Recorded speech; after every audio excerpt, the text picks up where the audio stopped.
Hi friends, இன்னைக்கு நம்ம நேத்து வாங்கின பிரிட்ஜ் பாக்ஸை தான் மாலிக்குட்டிங்களுக்கு ஏற்ற மாளிகையை ரெடி பண்ண போறோம். அதுவும் நேச்சுரல் ஃபீல்ல இயற்கை முறையில் ரெடி பண்ண போறோம். அதுக்கு முன்னாடி நம்ம சேனலை யாரும் சப்ஸ்கிரைப் பண்ணாம இருந்தா சப்ஸ்கிரைப் பண்ணிக்கோங்க. ஆமா, நானும் கதறேன், கண்ணீர் வடிக்கிறேன், யாரும் சப்ஸ்கிரைப் பண்ண மாட்டீங்க. ஐயோ, ஃபீல் பண்றேன்னு ட்ராக்கே மாறி போயிடுச்சு. நீங்க ஒன்னும் கவலைப்பட வேண்டாம். நான் சொல்றத காதுல போட்டு கண்ணை வீடியோல வைங்க. கண்டென்ட் முக்கியம்.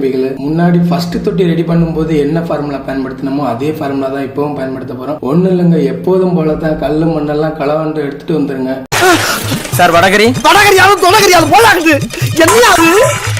இதெல்லாம் எங்க ஆட்டைய போட்டதுன்னு டீட்டெயிலா காட்டினோம்னா விடிய காலம் கதை திறக்கும் போது பொருளுக்கு சொந்தக்காரன் வாசல்ல வந்து நிப்பான். எனக்கு ஒரு உண்மை தெரிஞ்சு முன்னாடி நல்ல பையனா தான் இருந்தேன். என்னைக்கு இந்த மீன் எல்லாம் வந்துச்சு அன்னையில இருந்து களவாணி பயல் ஆயிட்டேன். பல கன்னி பெண்களின் மனதை கொள்ளை கொண்ட இன்னைக்கு கல்லு மண்ணு பானையெல்லாம் களவாட ஆரம்பிச்சிட்டேன். அவ்வளவுதாங்க, செட்டப் ரெடி. பிடிச்சிருந்தா லைக் பண்ணுங்க. Tata bye bye. அடுத்த வீடியோல பாப்போம்.